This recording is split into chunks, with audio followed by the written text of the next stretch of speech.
Bloomberg Audio Studios. Podcasts, radio, news. This is a really important conversation. I did a chart years and years ago on the Bloomberg, which was the decline of manufacturing employment in America. And there's ebbs and flows to it. But if you run it on a log axis, frankly, folks, it's a really smooth, just technological-driven decline in employment is the population of manufacturing in America.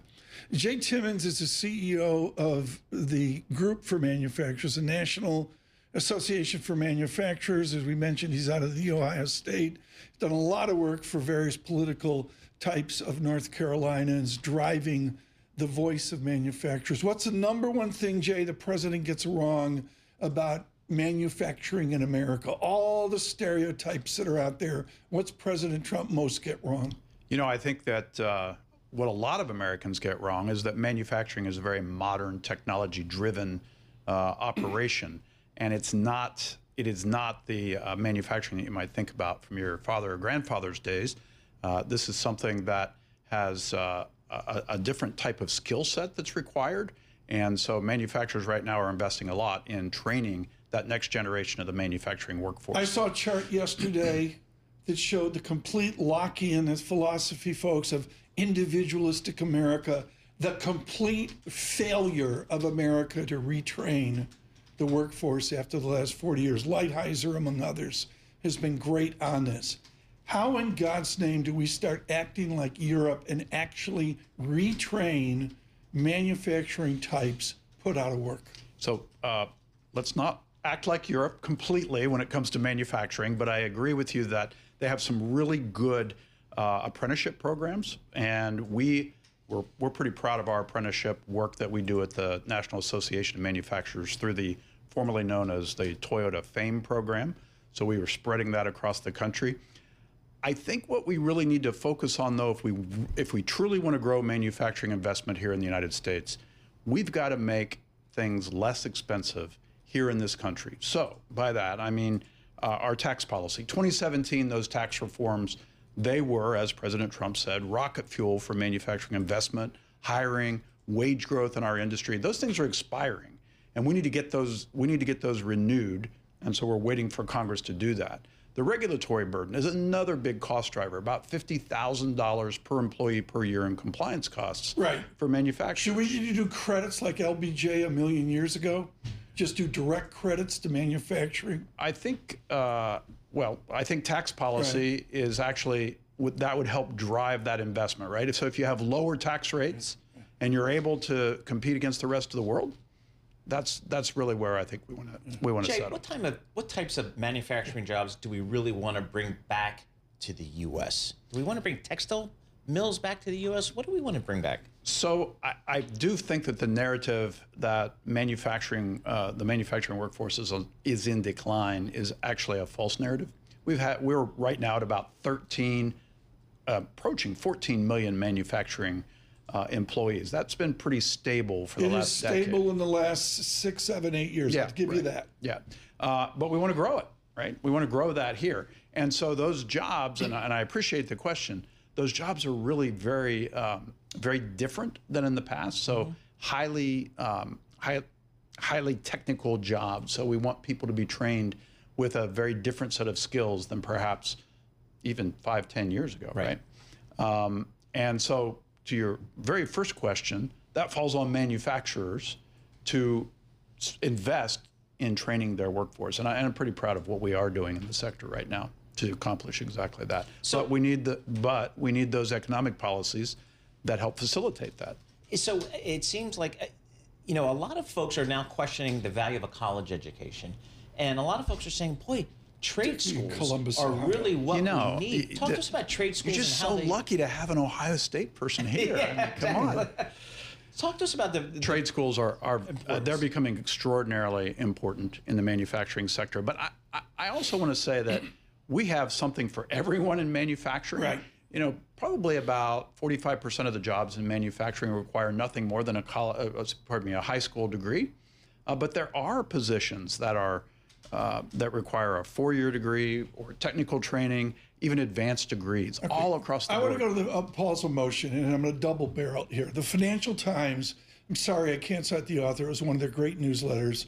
Had that wonderful survey 3-4 days ago. Everybody wants to bring Timmons' world back to America. More manufacturing jobs, but a huge body of Americans don't want to work in manufacturing. There's a poll, spoke volumes. But the videos that have gone viral, which is fat people like me sitting in a machine doing mundane factory work, that's the stereotype Paul was just talking about.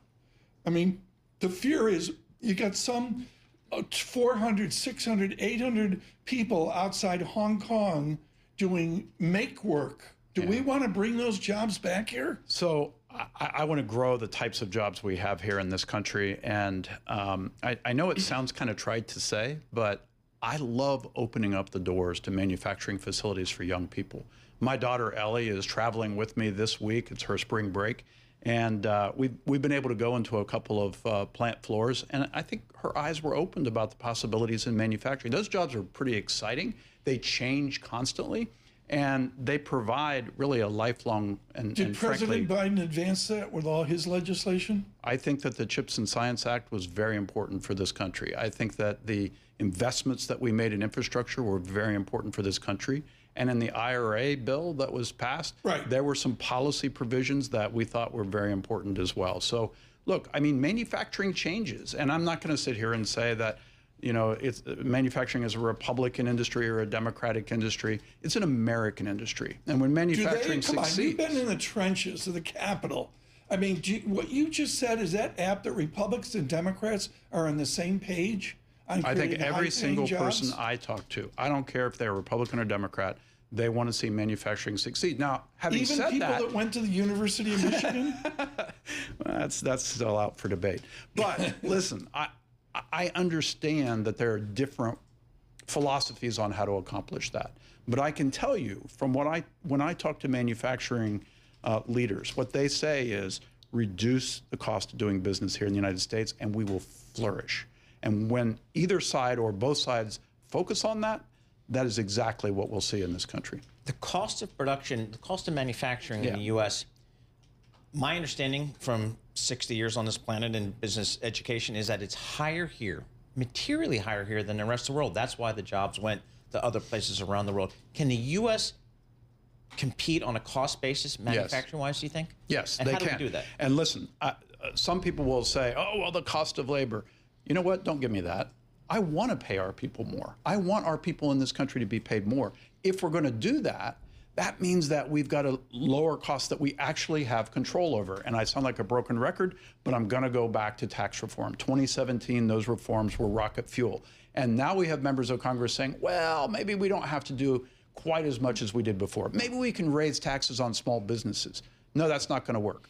That's just not going to work. What type of jobs, what types of manufacturing would you like to see in the U.S. that maybe we're not doing right now?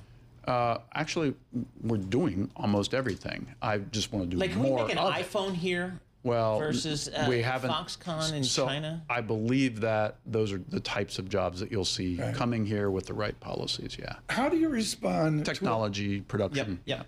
In the last couple of days, they've reduxed the Trump Arnault visit to Texas to try to make handbags for Louis Vuitton, whatever, leather projects as well.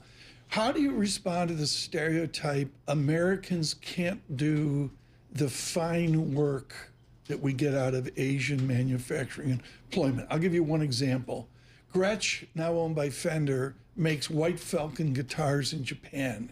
They're exquisite. Nothing was ever made like that out of Michigan years ago. How do you respond to the fact Americans can't do the fine manufacturing work of Asia? Well, maybe we should do that in Ohio. Well, no, but it's a big part of Ohio, right? No, I'm just, listen, I think Americans can rise to the challenge of literally anything in the terms of manufacturing. But I do have to say this. We can't do everything here in the United States, much as we would like to, but we can do a whole lot more. Right now, we have 500,000 open jobs in manufacturing. Right. And to your point, are people really inspired to go into manufacturing? That is the job of our Manufacturing Institute, to make sure young people see. Pay is the solution there, right? Well, pay is the highest in any sector of the economy. Okay. Right? The average pay. I must ask, how do you respond to job loss in Windsor, Ontario, and job loss in Michigan in manufacturing auto. I mean, this is nuts. Some of that is going south, right? Where there are lower costs of doing business. And some of that is demand, and some of that is additional potential costs, like tariff policy, that could have a negative impact on our ability to be productive here in this country, to lower the cost of production. We're hearing, the whole discussion of tariffs are creating a lot of uncertainty in the marketplace. Are you hearing that from the manufacturers you talk to? Every single day. Yep. So are they pulling back on capital investments? I think that they're to be very blunt about it, I think manufacturers are very concerned. They want to see progress. The president has given himself 90 days. I don't know what that's down to now, about 80 probably left, to negotiate deals from around the world. And we are very hopeful that we're going to see some policies that are zero for zero tariffs. I understand the Italian prime minister is proposing exactly that right now for the EU. But we also have a couple other issues. We've got critical minerals, critical inputs, like critical minerals or machinery for shop floors, chemicals that we can't do here right now. We've got to figure out a way to bring those into these discussions as well. And then incentives, by the way. Is there bipartisan support to fix, say, pharmaceuticals are made in China or Europe, or rare minerals have been co-opted by China? I don't see the bipartisan support. Well, what I hear is we want to make sure that our supply chain is strong and is kind of unbreakable. If you think back to COVID, our supply chain was broken. And so we weren't able to access things like PPE. We were, as an organization, we were calling the entire world to get PPE here to New York. Lisa, put up your back. We got to go. But Jay Timmons, this is a manufacturing at your best. This is a Anthony Volpe, American-made torpedo bat of the New York Yankees. That is fine American manufacturing there. Yeah, exactly. Right? For the great American game, baseball. There you go. Yeah, let's hit it out of the park. We're going to hit it out of the park, as the Yankees did last night. Jay Timmons, thank you so much. CEO and President of the National Association of Manufacturers.